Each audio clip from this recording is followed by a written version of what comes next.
sebelumnya kami dari Universitas Pendidikan Indonesia, Prodi Ilmu Pendidikan Agama Islam semester 3 di sini kita ingin mewawancarai Akang sebagai kewirausahaan dari Asep Sapi. Untuk pertama-tamanya itu kami ingin tahu biodata dari Akang sendiri. Nama saya Isnu, pemilik usaha Asep Sapi. Latar belakang saya pendidikan akuntansi, 3 tahun di audit eksternal, terus 3 tahun di perusahaan desain. Cuman semuanya sebenarnya saya cuma kerja doang ya, bukan kursit. Biasanya ternyata dimasak gitu, seneng masak gitu. Awal-awal buka ini tuh karena seneng masak aja. Terus untuk di sini kan namanya Asep Sapi, nah mungkin ada latar belakang gitu dari penamaan itu. Sebenarnya plesetan sih kalau Asep Sapi itu dari kata asap sapi. Soalnya yang di sini kan sebenarnya pada diasap kan ya smoker ini. Gitu sih. Sama apa ya? Ya biar lucu aja lah. Ya, menarik ya. Lebih ke ikat aja gitu sama orang. Akang memulai usaha Asep Sapi ini dari tahun berapa gitu? Terus kenapa memilih lokasinya yang di sini? Awal mulanya Februari tanggal 27 2002 ini. Terus kenapa pilih lokasi di sini? Yang pertama kebetulan yang punya tempatnya temen. Nah jadi privilege lah. Itu kebetulan temen yang punya sama strategis banget gitu, langsung mungkin keluar rugi. Di sini kan apa ya, Birong itu terkenal sama banyaknya dagangan gitu.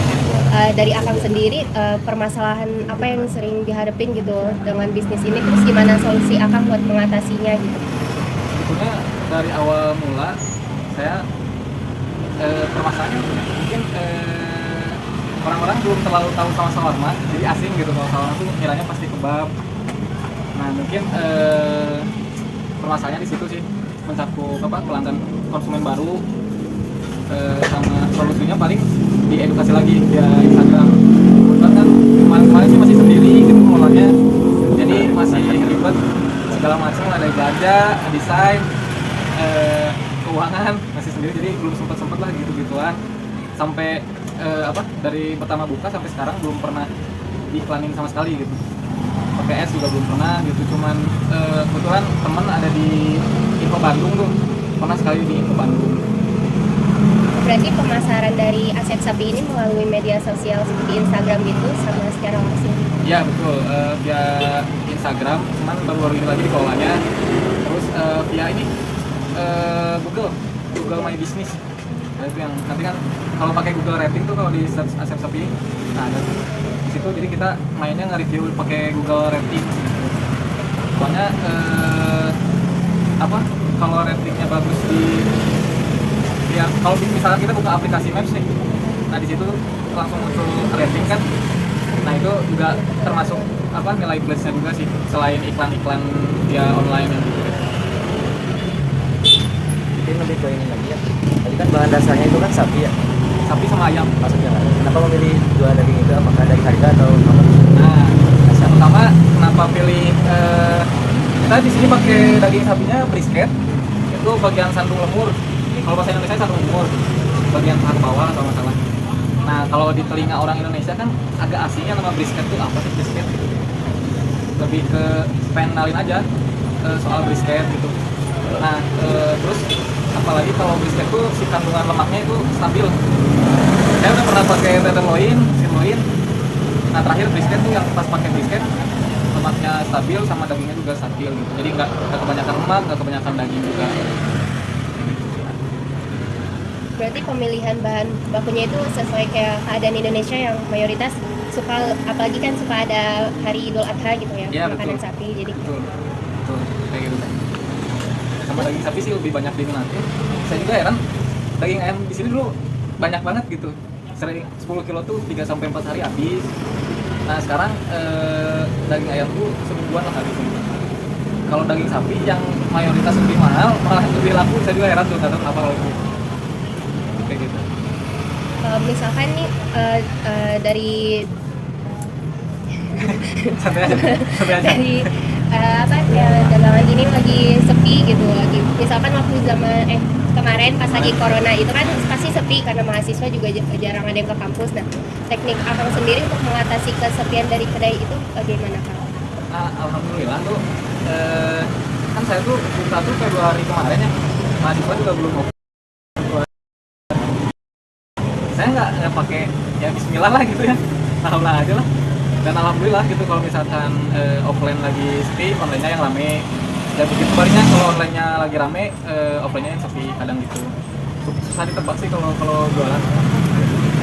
Paling tekniknya pede aja sih sama rasa. Kalau rasa udah enak, mau harga semahal apapun pasti balik lagi.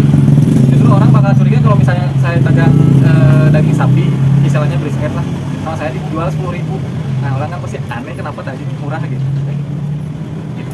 Oh, berarti kedai Asep sendiri ini baru buka Februari tahun ini? Iya, baru banget. Baru banget. Oh ini sama ini untuk penghasilan mungkin dari per hari atau Oh, untuk per hari kita tuh masih naik turun ya. Jadi omset per harinya kira-kira masih sejuta omset per harinya dari offline-nya dari online-nya itu segituan. Nah, untuk mungkin kedepannya bisa lebih, amin, insya Allah lebih banyak lagi lah. Untuk kedai ini sendiri bukanya itu dari jam berapa sampai jam berapa ya? Kita bukanya dari jam, kalau sekarang dari jam 1 sampai jam 11. Asalnya tuh dari jam 11, cuman ya karena satu dan lain hal bukan dari jam 1 sampai jam 9. Mungkin sekian Kang wawancara dari kami. Siap. Terima kasih atas Ya. partisipasinya. Sama-sama.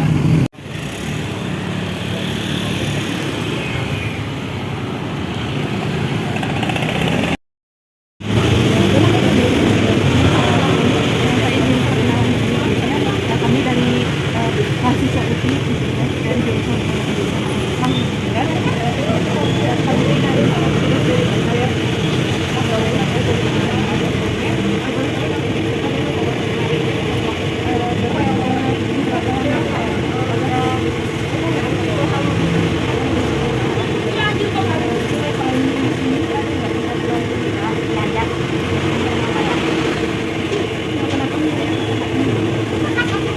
apa ya, kita gampang lah daripada kerja di orang lain. Kalau kita sendiri kan enak, mau jualan ayo, mau liburan ayo gitu. Kadang-kadang habis libur, kadang-kadang nggak waktu gitu. Kalau habisnya kadang kata apa, kadang liburan. Kalau habisnya kadang cepat, kadang ya.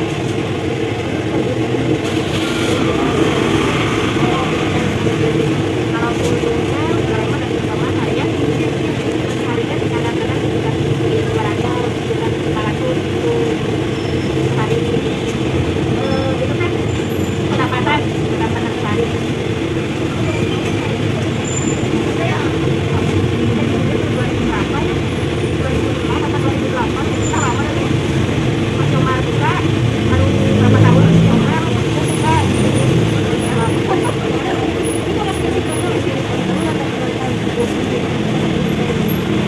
punya anak.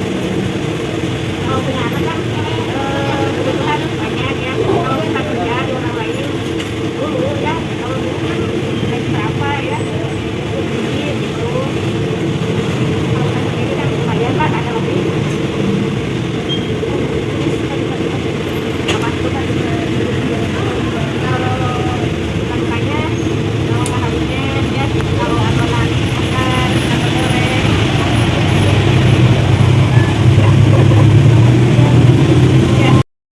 Asli yang pertamanya dari toko Akang dulu sebagai perkenalan singkat. Perkenalkan nama saya Adi, saya asli dari Bandung. Di Bandung saya baru satu bulan. Merintis perusahaan pedagang ini baru 1 tahun lebih. Katanya dari Surabaya. Dari ke Bandung baru 2 minggu. Nah, dari Akang itu kan perintis saya. Yang boleh diceritain nggak identitas usahanya, misalnya namanya apa itu. Nama usahanya itu sih lebih ke makanan Korea. Ya, karena kan akhir-akhir ini memang lagi hit ya Korea. Itu yang pertama, yang kedua memang basicnya dari KSP, FNB. Kebetulan juga saya juga memang suka Japanese sama Korea, dan dari situ saya mulai punya ide untuk jualan makanan Korea. Oh, jadi latar belakangnya itu akang teh suka Korea gitu Korea. juga mungkin Korea itu masa sekarang lagi hits ya. Iya. Nah, selain itu ada lagi nggak Pak? Misalnya dari bahan baku atau dari misal bahan bakunya murah atau dari sekitar mungkin gitu. Iya. Untuk pasar memang tidak mengenal usia. Untuk anak, dewasa sampai orang tua masuk. Karena pasarnya juga bagus. Jadi yang pertama, yang kedua dari segi harga tidak terlalu mahal karena menyesuaikan dengan lidah kita. Yang ketiga dari bahan baku memang mudah didapat. Dan mudah didapat, mudah dicari juga. Jadi semua ada, apapun juga ada. Nah, mungkin dari perkembangannya dari awal dirintis ya. Kami kan dari Surabaya itu jauhnya, jadi ke Bandung. Nah, awal mulanya itu apakah langsung seperti ini atau ada prosesnya dulu gitu? Gimana? Kalau pertama usaha itu saya dari gerobaknya lumayan besar. Dari gerobak ada perikatan sampai di Purko di Surabaya. Berhubung istri saya pengen pulang kampung, tadinya tujuan pulang ini nggak untuk usaha sih, bukan untuk kerja malah sebenarnya. Cuma ada terkait kendala pada liputan yang membatalkan saya untuk kerja. Jadi mau tidak mau saya sebagai itu. Berarti Dan terus berkembang alhamdulillah. lalu selanjutnya selama perkembangan itu apakah masalah yang sering dihadapi itu ada nggak sih masalah ada satu masalah dan solusinya dari abang sendiri gimana misalkan pas awalnya harganya ketinggian atau masalahnya marketingnya atau apanya gitu. Untuk sejauh ini masalah yang sering dihadapi paling dari segi rasa, karena kan lidah orang setiap orang berbeda-beda, dan ada yang tidak suka terlalu manis, ada yang tidak suka terlalu pedas. Dari segi resipi dan bahan baku saya sudah punya standar dan ada gambarnya juga sih. Tapi setiap ada masalah seperti komponen seperti itu ya saya hanya bisa menjelaskan bahwa apa yang saya buat ini memang sudah standar dan solusinya memang seperti itu. Terus selanjutnya untuk pesaing sekarang ini menurut ada nggak sih pesaing yang sama-sama keren? Kalau untuk pesaing khusus di Bandung ya, saya bilang kalau di Bandung pesaing memang banyak. Terus yang kedua dari pengen lebih murah, Ya, paling menjatuhkan nih yang lebih murah ya. Dari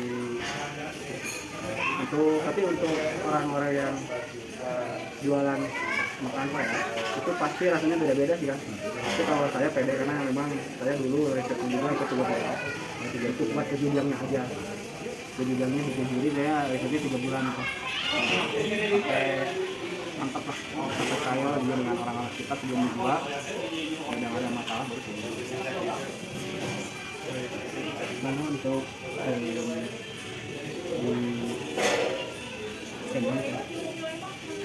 maaf kalau kembali lagi ya sebelumnya kalau akang itu mulai berwirausaha itu alasannya itu apa? Jujur ya, Iya. jujur. Selama saya bekerja, saya tidak pernah ada waktu untuk keluarga. Karena selama saya bekerja, waktu saya itu banyak lebihkan untuk usaha. Dari pagi sampai malam, pulang hanya tidur saja, pagi sudah berangkat lagi kerja. Masuk malam, lebih dari 12 jam, pada nama di hotel, memang praktis. Selama bekerja, memang yang saya rasakan tidak ada waktu buat keluarga. Dari situ saya coba 2021 itu mengundurkan diri, bukan kena PHK, tidak, mengundurkan diri di perusahaan di Bandung, perusahaan SDM terkenal di Bandung. Posisi saya waktu itu asisten manajer juga udah punya posisi. Dari situ saya beberapa kali untuk minta solusi juga dengan para atasan saya bahwa saya akan mengundurkan diri, dan mereka pun tidak bisa nahan saya. Tapi mereka juga nanya alasannya kenapa. Alasannya saya pertama tidak ada waktu buat keluarga, dan kedua saya pengen kembangin diri dengan usaha saya sendiri. Kalau di usaha ini bukanya hari apa dan pokoknya? Kalau bukanya Senin sampai hari Sabtu, ya, karena kan ngikutin jadwal, kalau di sini ikutin jadwal mahasiswa. kalau tempatnya mungkin di tempat lain bisa setiap hari minggunya libur. Oh, Akang ada di tempat lain juga. Ada cuma jauh ya Princess ya, Nah, Princess di Cimahi, di Dayakolot, sama di Tiwastra. ada banyak juga ya. Ya, cuma yang saya pegang yang di sini karena saya Sabtunya setengah hari, minggunya libur jadi ada waktu. Kurang lebih kalau boleh tahu penghasilan Akang itu kurang lebih berapa? Kalau di sini kan saya belum sebulan. Oh, ya. Kalau dikira-kirakan dari kemarin tanggal 25 sampai saat ini kotor atau bersih ya? Dua-duanya. Oh iya. Kalau kotornya itu selama 1 bulan kurang itu ada 10 juta belum dipotong dengan bahan baku, dengan sewa tempat, dengan bensin dan lain-lain. Kebijakan untuk berwirausaha mungkin motivasi sering-sering. Paling dari saya, ketika kita menggeluti sebuah usaha yang kita geluti, jangan pernah berputus asa, jangan pernah menyerah, karena yang namanya usaha itu perlu kesabaran yang ekstra, perlu pikiran yang matang juga, karena kita rasakan selama usaha mental itu benar-benar diuji supaya kita tahan banting. Jadi tetap semangat walaupun yang akan menggeluti usaha di bidang apapun, tetap fokus yang paling penting.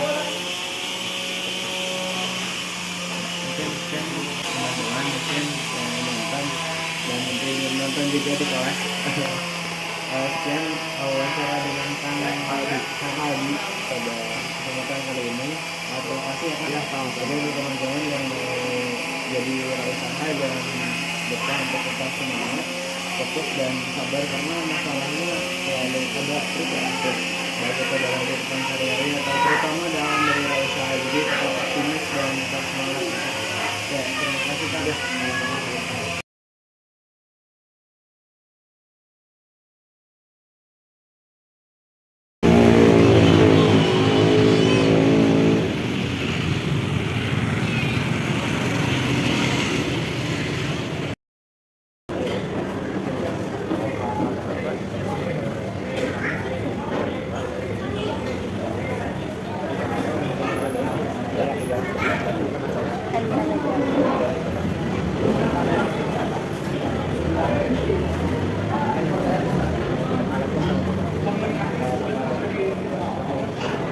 Saya Pak Robi, ya wakil dari hotel itu aja. Apa udah saya paling besar di sini yang awal di sini. Ya. Awal mula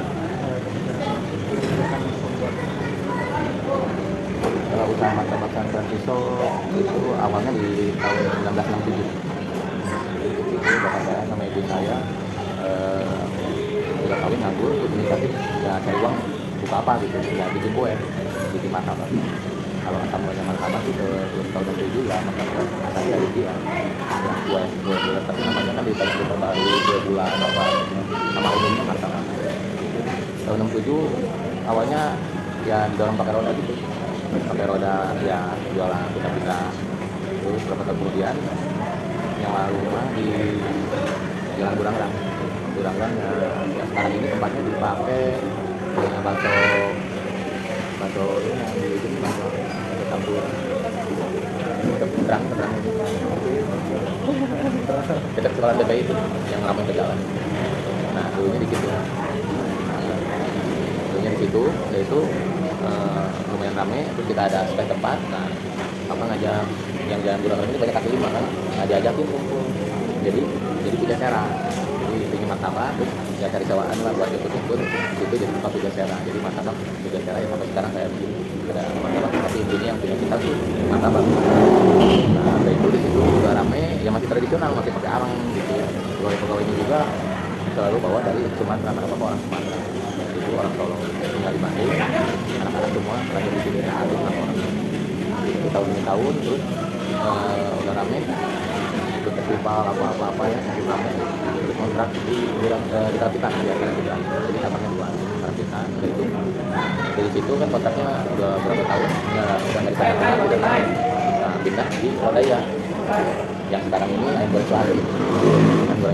Nah di situ kontrak ya ada berapa tahun, masih ada sisa kontrak 2 tahun, boleh kembaliin, kita ya nggak dikontrakin lagi gitu, tapi kita udah beli tanah di sini, tanah kosong, rumah kecil kopi udah pindah ke sini.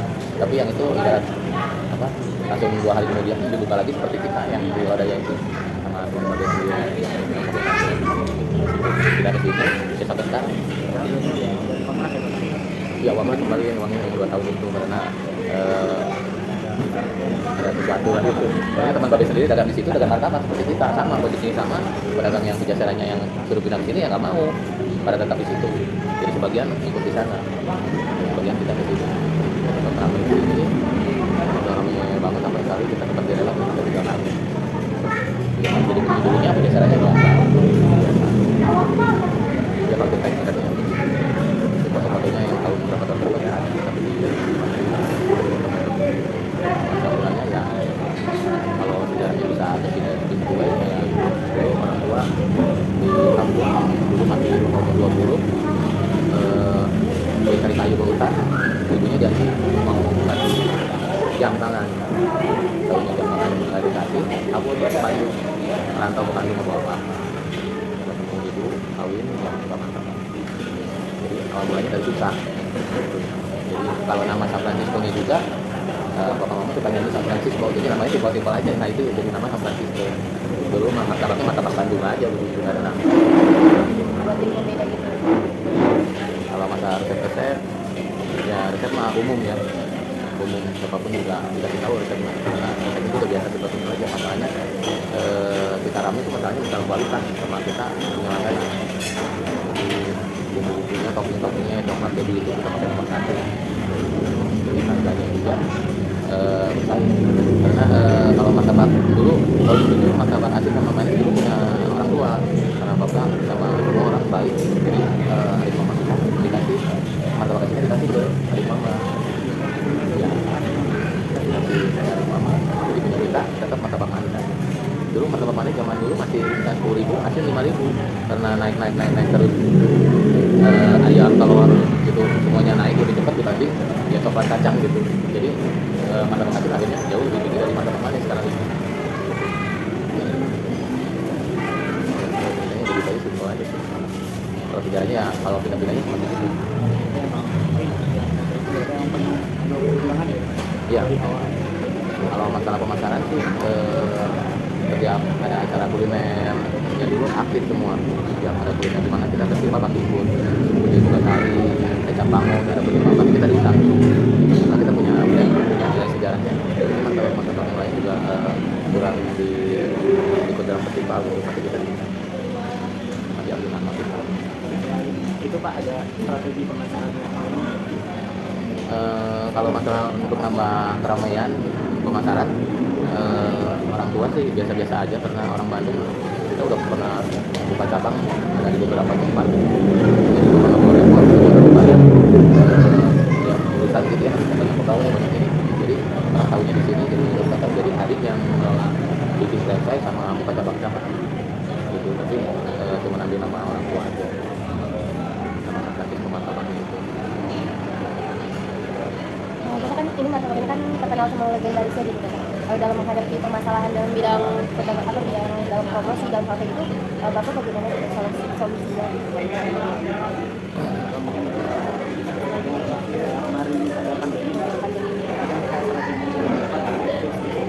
Kalau masalah pandemi kemarin ya kita menurun drastis jauh banget.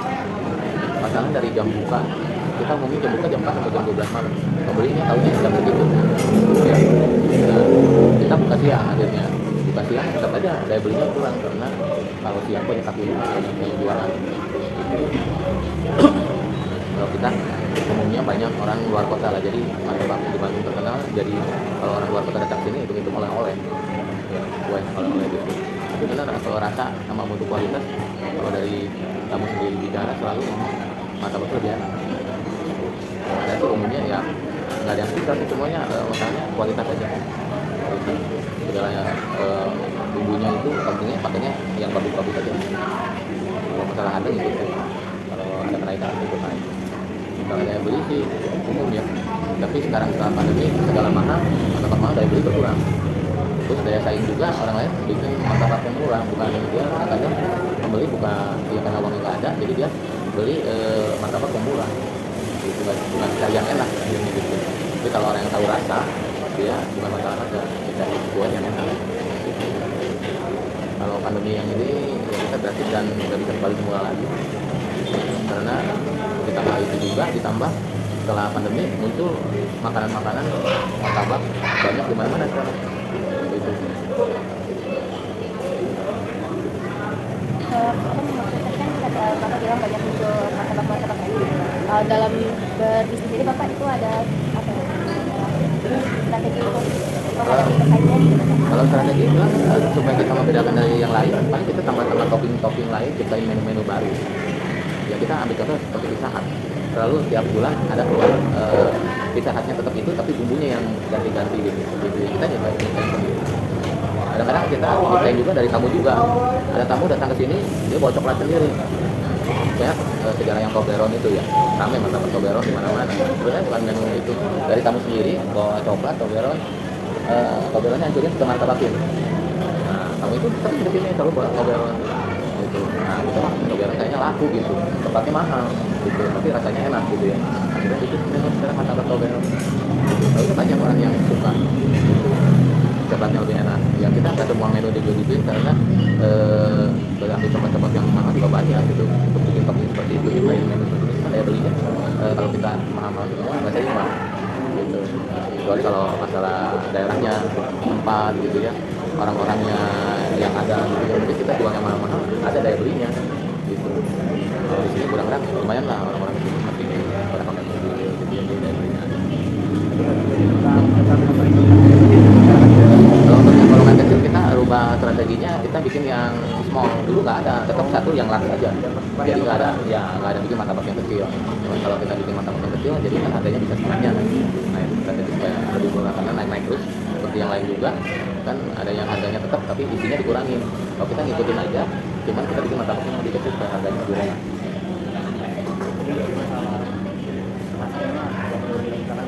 Ya rasanya mah sama aja seperti dulu karena pegawainya kita juga nggak pernah ganti-ganti, tetap yang itu dan semua jualan juga bertahan. Rata-rata pegawainya udah 20-30 tahun semua. Udah lama banget. Udah lama banget.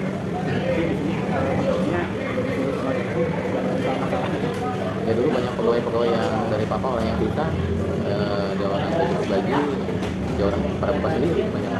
Kalau sekarang banyak orang Jawa, sekarang yang bisa bertahan sudah lama kan orang Jawa. Dia orang merantau semua, merantau semua sendiri, sudah dulunya gitu ya, jadi yang bertahan orang yang mau bekerja, mau berubah. Selain di Bandung, martabaknya ada di mana aja Bapak cabangnya? Kalau cabang sih, kalau kita aslinya cuma Burakan sama Karapitan aja ini. Dari dulu ini, yang lain-lainnya kan cuma kontrak-kontrak aja gitu. Jauh-jauh nggak ada apa, kurang kepengurusan karena anak-anak juga sibuk dengan sekolahnya masing-masing, jadi nggak ada yang bantu, nggak ada yang ngurus. Jadi kadang-kadang masalah kontrak juga naik, akhirnya kita juga cuma berapa tahun berhenti. Nah, kalau adik mereka dapat pemulihan harga dan pemasarannya dia jalan sendiri si orang tua gimana pilihan lagi.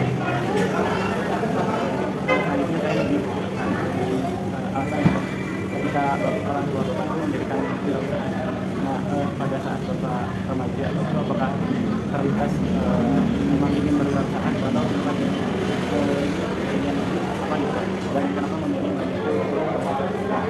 Kalau saya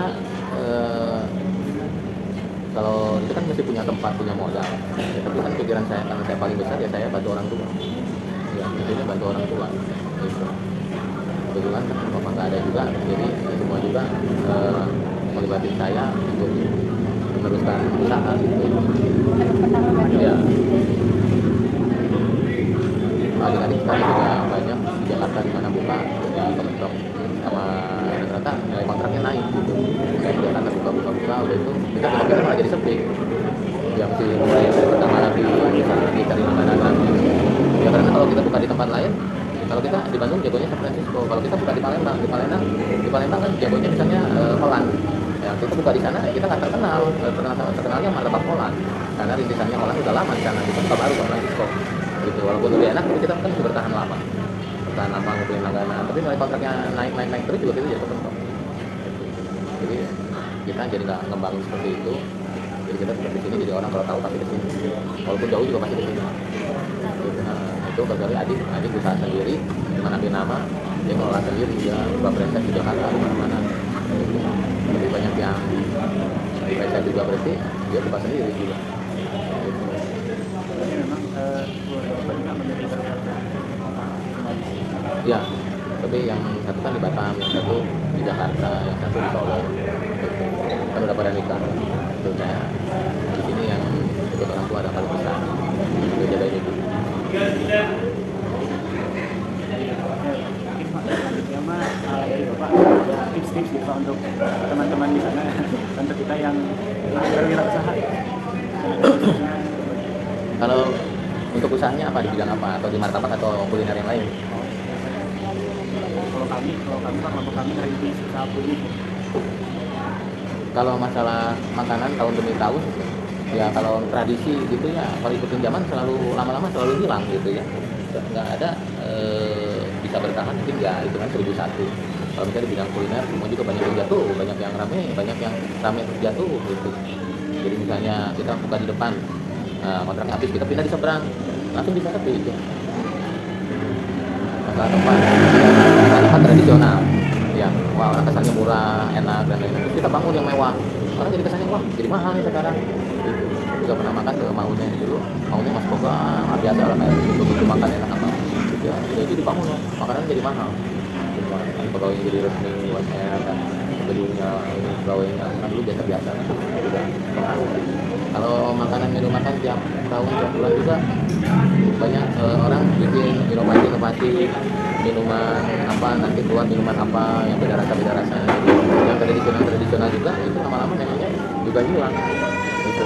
Ya misalnya itu mengelola puding, nah nanti orang bikin lagi puding apa, jadi orang pengen tahu, oh ternyata pudingnya ini lebih enak karena ini pudingnya original, yang kamu bikin original gitu. Ya jangan satu-satu semua makan, ya kita bikin strategi itu ya, namanya bikin topping apa aja gitu ya, tapi kita mesti dicoba juga enak atau enggak gitu. Tapi kalau ngikutin zaman sekarang, kalau makin siapa makin tahun ya harga makin naik ya, tapi sekarang kalau makin naik makin sepi. Jadi mungkinnya orang daya beli atau sembako makin naik atau kehidupan makin naik, ya kalau timbal baliknya kita mestinya sebaliknya, kita malah tambah lama tambah murah ya, tapi kita bisa bertahan seperti itu enggak.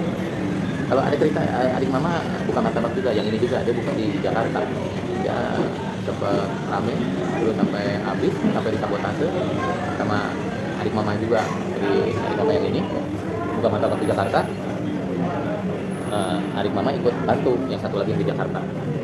Nah dulu di Percanongan dagangnya, nama martabaknya Bandung asli. Dulu 2 tahun dagang rugi.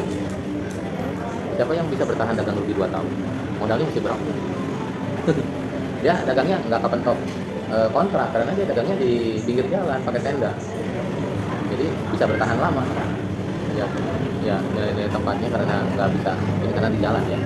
Nah dagang rugi itu dari langganan, bikin sponsor kasih hadiah, bikin satu gratis satu, nanti bikin martabak satu gratis gelas, seperti aja terus. Setelah 2 tahun udah mulai mantep, bikin toppingnya apanya gitu ya, mulai enak, mantap. Lama-lama kan kita bikin inovasi kurang apa ya juga, terus langganan juga daya belinya kejangkau. Setelah 2 tahun ramai, nah rame banget. Yang di Gudang Langganan itu kalah karena daya beli di Jakarta penduduknya lebih banyak ya, itu tingkat ekonominya di Jakarta lebih tinggi, jadi kalau harga baru di sana lebih kejangkau lagi ya. Nah udah ramai banget waktu itu di Percanongan, kaki 5 udah dagang, dibersihin semua ya, bubar dagangnya ya, nggak nyari tempat lagi, nggak, tutup aja, tutup ada 2 tahun. Nah tutup 2 tahun pas boleh lagi, yang adik mama kan di Bandung, bukanya di Jakarta. Yang Bandung yang pegang itu adik mama yang satu lagi tinggal di Jakarta. Nah setelah waktu itu di Percanongan boleh dagang lagi, yang punya adik mama yang orang Bandung yang ngerintis apa semua, pas boleh lagi nggak dikasih tahu, adiknya yang bantu itu langsung buka lagi di tempat situ, buka martabak lagi di situ. Langsung ribut itu kan, akhirnya nggak ngaku adik atau apa-apa, akhirnya dia buka lagi di depan seberang. Nah buka lagi di seberang, namanya sama Bandung asli, dia buka lagi di depan Bandung asli, dan namanya dia dulu yang ngerintis ini emang pernah buka aja pada Bandung kan. ribut terus, tapi yang orang tahunya Bandung asli yang ini, jadi orang tetap kesini dari dulu walaupun yang punyanya beda adik momen sebelah, yang punya asli tetap aja orang nggak kesini, jadi sepi ribut terus, keluarga kumpul keluarga kasih tahu ya udah ngajarin kasih ke adik. Sekarang sampai sekarang bertahan beberapa puluh tahun juga itu, sekarang konsepnya juga ramenya ramai banget, terus daya belinya tinggi, dia bikin topping juga bikin yang mahal-mahal buat ngejar omset, ya ngejar omset itu. Kalau sekarang gaji pegawai bisa hitung harian, satu orang 250 harian, karena omsetnya tinggi ya, jadi lebih banyak kerja lebih capek, jadi nilai gajinya juga tinggi. Udah itu kan dia nilai kerjanya udah lama juga kan, ada bonus ada apa. Nah di Jakarta sekarang memang itu salah. Nah itu kan dia bikin menu harga tuh sekarang yang paling murah sih 200 juga ramai aja orang tuh. Iya, karena kan nilai di sana ekonominya lebih tinggi gitu. Kemana-mana dia beli martabak nggak pesan mahal. Udah itu kan juga martabaknya enak kualitas. Kalau kita mau ngejar omset ya susah. Kalau di Bandung ini yang mau jual kuliner apapun susah. Biasanya gini, kalau di Bandung terbatas dengan konsumennya. Kalau konsumennya 10 orang, kita harganya misalnya 10.000 nih ya, 10.000, yang belinya 10, kita harganya 10.000, berarti berapa? 100 ya. Kalau kita mau ngejar omset susah ya. Kalau misalnya kita jualnya 20.000, yang belinya 10, jadi 200.000, kita mending buka harganya 20.000. Nah terkecuali itu yang kata saya, kalau konsumen daya belinya nggak ada, kita tetap jual 10.000, kita naikin 20.000, orang nanti kemahalan atau daya belinya. Jadi kalau Jakarta jual 20.000 pasti bukan, makanya dia omsetnya lebih gede. Kalau udah rame seperti itu, kalau kita udah rame daya belinya nggak ada, tetap kita bertahan seperti itu. Jadi untuk sedikit tapi yang belinya rame. Ya kalau contohnya sekarang di Bandung yang gampang yang mie gacoan aja. Kita kerjanya kalau dari zaman jauh, kita cari mie di Bandung ada 9.000, di Bandung setengah ada 9.000. Di mana sekarang orang bisa apa? Nah di samping itu kan murah aja, saya makan memang cukup enak lah, nggak enak sekali gitu, enak lah gitu. Kalau mau yang enak, mie bakso ada 40.000, 50.000 semangkok. Jadi dia juga bikin standar umum juga. Nah emang dia jalan seperti itu, emang dia bukan seperti itu, emang dia seperti itu. Dia jual murah, rame. Tapi nggak semua jenis makanan itu, kadang-kadang ada yang jual makanan apa seperti tongseng itu jual murah nggak ada yang beli gitu. Jadi termasuk tempat, termasuk kopinya juga gitu, makanannya enak atau nggak enak gitu. Banyak dari segi cara kita banyak lah. Kalau kita mau usaha di bidang makanan mesti punya pengalaman, pinter-pinter bikin masakannya mesti pinter gitu. Terus sekarang pembelajaran mah gampang ya, online juga kalau mau makanan enak apapun juga ada, jangan resep menu apapun ada gitu. Cuman kita sekarang udah bisa makanan enak apa jangan, sekarang modalnya ada nggak, itu tempatnya bagus nggak, kalau tempatnya bagus kontrakannya naik sama aja juga tutup. Jadi kalau bisa kita punya rumah sendiri, pinggir jalan, strategi gitu ya, makanannya juga kita bikin yang umum. Kalau nggak umum juga susah. Ya contohnya gini, kalau di pasar yang jual ayam banyak, semuanya rame. Kok buka martabak 10, pasti ada yang sepi. Ya, nasi goreng di mana-mana di gang di kota di mana semua ada nasi goreng. Tapi kalau buka martabak 10, nah dia 10, ada yang sepi pasti banyak yang sepi. Gitu. Jadi kalau kita buka yang umum pasti daya belinya ada. Kalau nggak umum biasanya kalah saing. Gitu. Jadi kalau misalnya mau usaha seperti itu, mungkin nyusahin menu lagi terus, ya menu lagi nanti yang udah nggak laku apa itu saya buka Serabi pernah buat lagi. Saya buka wah yang rame. Kira strateginya kalau menunya banyak, daya belinya banyak. Biasanya orang Serabi keju, nah kita bikin Serabi oncom, jadi dia beli keju di oncom. Jadi dibeli kalau beli keju doang ya orang beli keju doang udah. Tapi kalau kita menunya banyak, nah orang jadi ini beli, jadi omsetnya banyak. Tapi kalau banyak kan kadang-kadang ada yang nggak cocok, hapus, tadinya 100 menu, jadi tinggal 7 menu. Kadang-kadang kan topping kita sediain, ya apa, jadi rusak, jadi basi, kebanyakan jadi malas juga. Jadi kalau betul-betul kalau konsumennya banyak, pasti semua menu mau 100 juga dibeli orang. Tapi makin tahun sekarang masalah kuliner makin ramai. Semua orang suka jadi semua orang usaha. Apalagi tujuan pemerintah kasih modal bikin usaha mikro, usaha UMKM gitu, seluruh orang supaya usaha. Jadi tambah banyak, nggak seimbang sama yang pembeli. Gitu bukan dari nilai harganya juga. Terlalu banyak pedagang juga pembelinya kalau nggak seimbang. Kalau di Jakarta masih bisa, walaupun penjualnya banyak di Jakarta, tapi kan penduduknya banyak. Gitu. Walaupun ini usaha-usaha, tapi oh ini pengen yang ini, oh itu lebih enak. Gitu. Dan sayangnya masih seimbang. Kalau di Bandung sayangnya saya lihat seperti itu. Jadi orang di Dapur rame bikin festival, di Lempong bikin festival. Nah udah itu kan masing-masing mau rame, masing-masing bikin pemasaran di online apa-apa tambah rame. Nah kita yang udah lama tradisional, jadi kalah di menu juga. Ya, karena di Jepang, di Sam, baru nanti keluar apa lagi ya makanan apa kanton apa gitu. Kalau kita tetap aja Chinese gitu, ayam masakan Indonesia gitu. Jadi kita parah.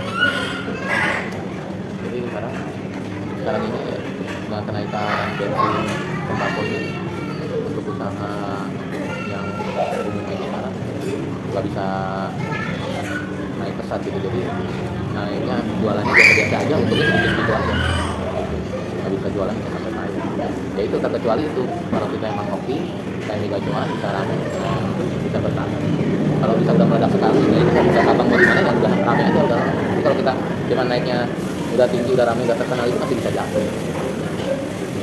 Kalau misalnya kita bikin martabak, ada orang bikin martabak, bikin martabak harganya paling murah, toppingnya banyak, wah gini ya dia pengen ngalahin gitu yang martabak enak di Bandung misalnya, wah ada bikin yang murah banget lah gitu. Kita jual 100, dia jual 20.000 atau 15.000 kita itu gak usah untung gitu, cari rame aja dulu, jual modal aja dulu, gak apa-apa. Nah itu emang satu strategi untuk rame aja, nanti udah rame, naik sedikit-sedikit. Terus sekarang juga ada dalam bentuk bukan rame dari pembeli juga, lewat online. Pemasaran lewat online itu udah satu jalan zaman sekarang ya. Jadi pemasaran, makanya orang irit-irit masalah biaya kontrak, pegawai. Kalau di rumah sendiri kita pakai online, kalau usah pakai pegawai, nggak usah pakai kontrak kan? Ya bisa jual murah. Nah itu kan bisa jualan di rumah, siapa yang mau ngambil. Nah itu ikutin zaman.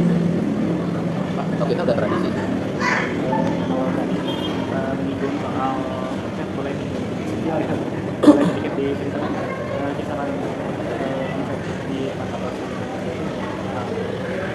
Kalau omset sih saya nggak tahu jelas, kan itu mah orang tua kan bantu perusahaan keuangan lebih dari ibu sendiri, nggak pernah orang. Jadi ibu sendiri yang terima yang belanja yang bayar apa kita nggak tahu. Oh, berarti sistem pengelolaan di sini keluarga gitu ya Bapak? Iya. Pengelola keluarga lah. Ya jadi ya usaha keluarga istilahnya di sini kan ada dari apa. Kalau di sini menunya kalau boleh tahu ada Martabak kalau yang sini yang martabak umum aja, kacang, keju, coklat. Kalau yang topping yang baru-baru yang sekarang, yaitu Toblerone, coklat, Nutella, apa-apa gitu. tapi menu unggulannya itu yang kebetulan Ya kalau menu unggulan mah yang umum aja, kacang sama keju aja, yang campur. Jadi martabak campur. Jadi toppingnya semua campur. Kalau kita sih bisa bikin topping, menurut kita enak, tapi belum tentu menurut konsumen enak gitu. Ya. Kalau kita yang murah, nanti terlalu nggak enak. Kalau kita mau cari yang bahan yang enak, rumah lebih jualnya.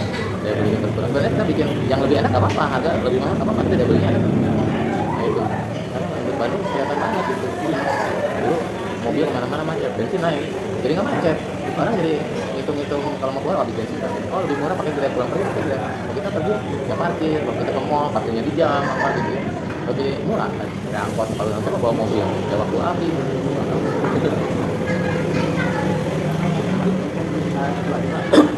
ada motivasi atau kata-kata bijak gitu kan dari Bapak atau nasihat saran Kalau motivasi ya kalau kita dagang ya mesti bertahan terus kita bikin kue dari langganan sebanyak-banyak mungkin, dari murah nanti sampai mahal, bikin topping, inovasi, menunya diperbaharui terus gitu. Ya kalau masalah keuangan rajin-rajin menabung aja, rajin-rajin menabung, nanti kan bisa usahanya kembangin lagi ya, bukan cabang gitu ya itu mah. kalau misalkan awal-awal itu motivasi itu jangan langsung bisa semua gitu ditabung untuk dikembangkan Ya itu yang modal yang kalau kita dari awal memang seperti itu. Ya itu kan tadi saya kasih contoh yang di Jakarta bisa dagang sampai 2 tahun bisa bertahan, tapi nanti maju. Nggak mungkin kalau kita dagang 2 tahun dagang rugi, masa nggak pernah sukses? Pasti sukses. Kalau kita sekolah kelas 1, kelas 7, nah kita pikiran kita ini, kalau kita sampai kuliah pikiran kita lebih tinggi lagi gitu. Ya gitu. Jadi kita juga mesti kerja, dagang, rajin-rajin, pasti nggak akan ada waktu luang untuk main apa-apa. Kalau orang khusus untuk orang dagang, kita nggak akan punya waktu luang, nggak akan punya waktu luang. Lalu kita fokus untuk dagang cari uang. Nanti kalau kita sudah maju banget, nah, baru itu bisa mau main, mau apa, mau segala, mau beli rumah, beli apa, baru ya berarti.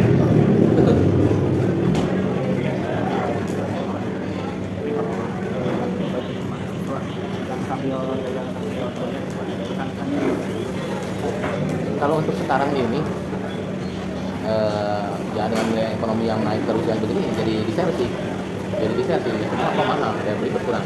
Kalau untuk mahasiswa begitu, kalau saran saya lebih baik kerja, jangan dagang, jual jasa, itu lebih untung, nggak ada nilai ruginya ya. Tapi untungnya kalau kerja kan sedikit-sedikit ya, sedikit-sedikit, tapi kan bisa buat bantu kuliah apa gitu ya. Tapi kalau kita dagang nanti kuliahnya keganggu, kita pusing dengan biaya-biaya tak terduga, kontrakan mahal, atau kita pindah dari sepi atau itu banyak masalah. Jadi kalau kuliah lebih baik sambil kerja, jamnya tinggal diatur, jual jasa ya.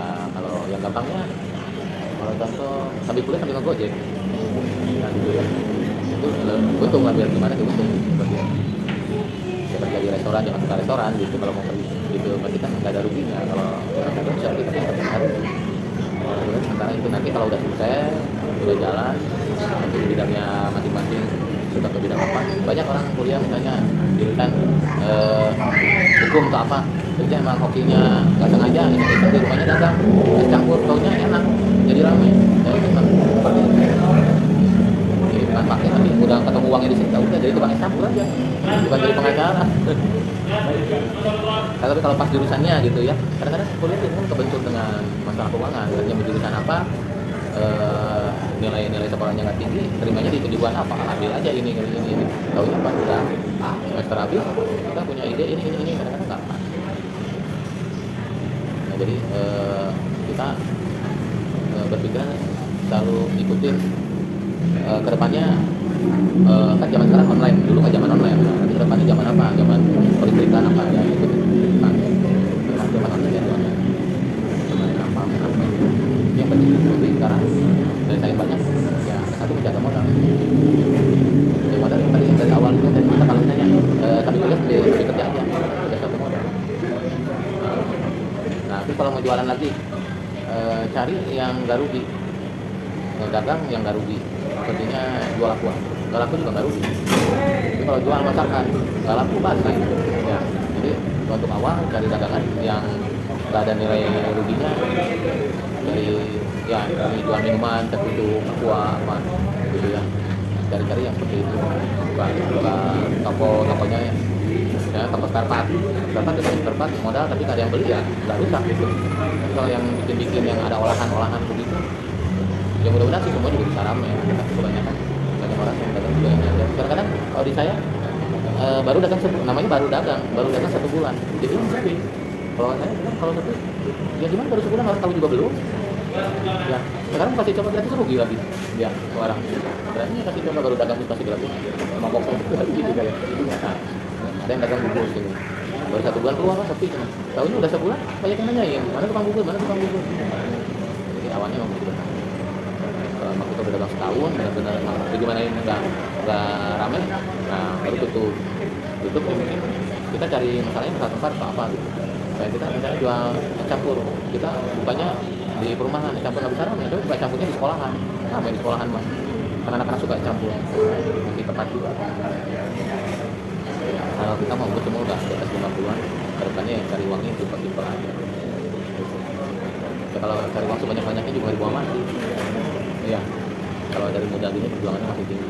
Ya, segala mesti dicoba, segala mesti diperjuang. Tapi kalau itu untuk laki-laki, kalau untuk perempuan apa? Ya mesti cari jodoh yang lebih. Dia bisa ngebantu. Depannya gitu. Baik, tanya ini. Poin besarnya untuk yang mau bertahan itu poin utamanya dari Bapak tadi bertahan aja ya, terus berinovasi, bertahan, terus melakukan daya beli Ya, tempat kualitas tentunya, dan kalau masalah kualitas San Francisco udah di atasnya.